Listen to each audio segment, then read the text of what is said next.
doctor straightened his bow tie and stepped out of the TARDIS. Interesting, he mumbled.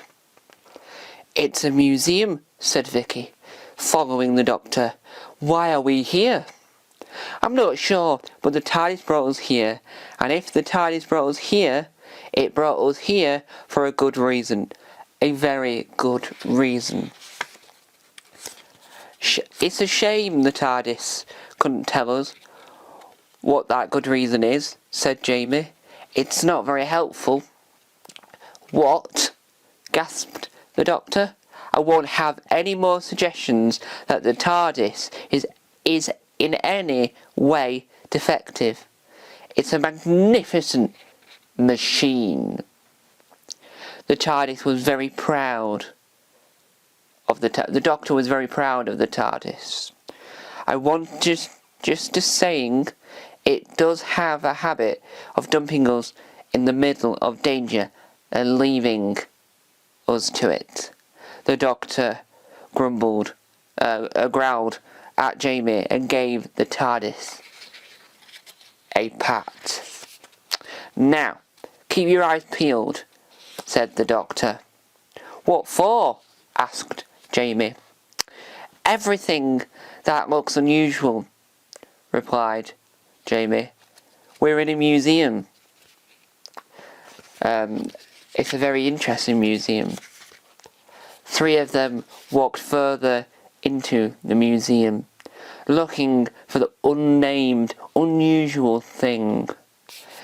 It was not easy searching for something that when you did not know what you were looking for in the first place. I'm getting the feeling this is all a bit of a waste of time, said Jamie. Don't be foolish, said the doctor. The TARDIS is always right. You'll find out what it is any moment now. Mark my word. Do you think, begins Victoria, that maybe, just possibly, the TARDIS was wrong? Possibly. What? Splendid, splendid, the doctor. Wrong? The TARDIS is infallible. It's an utter reliable, unlike that boy. Where's Jamie gone?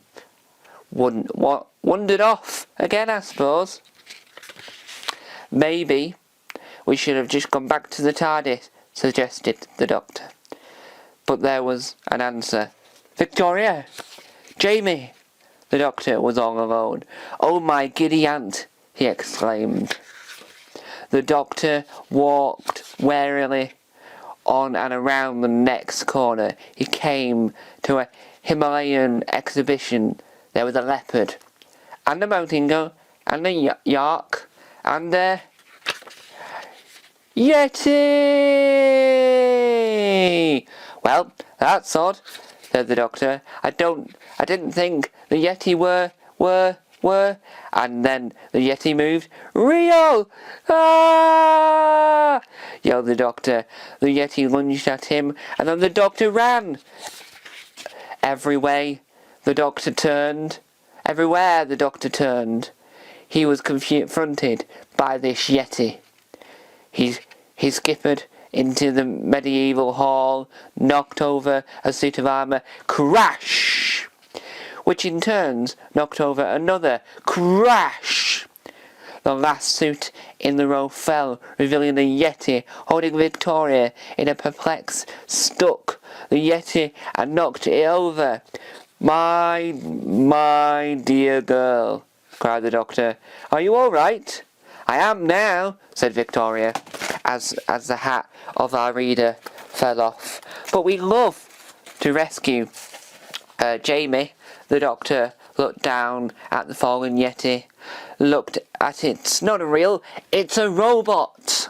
Somebody must be controlling them, said Victoria. But who? Or whom? Somebody with an evil plan, replied the doctor. Somebody with a remote control. This is controlling the Yeti. Would you help me then? Asked Victoria, pulling their TV remote. I was watching the telly earlier. It's worth a try, said the Doctor, aiming the remote control on the rotating Yeti. The Doctor pressed the button. The Yeti fell, silent, and continued to advance. Sorry, silly me, that was the volume button, said the Doctor. Now, which one is the off button? Hang on, just a minute.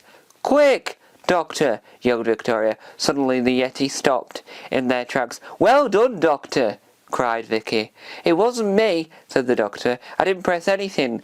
Let's find Jamie, suggests Victoria.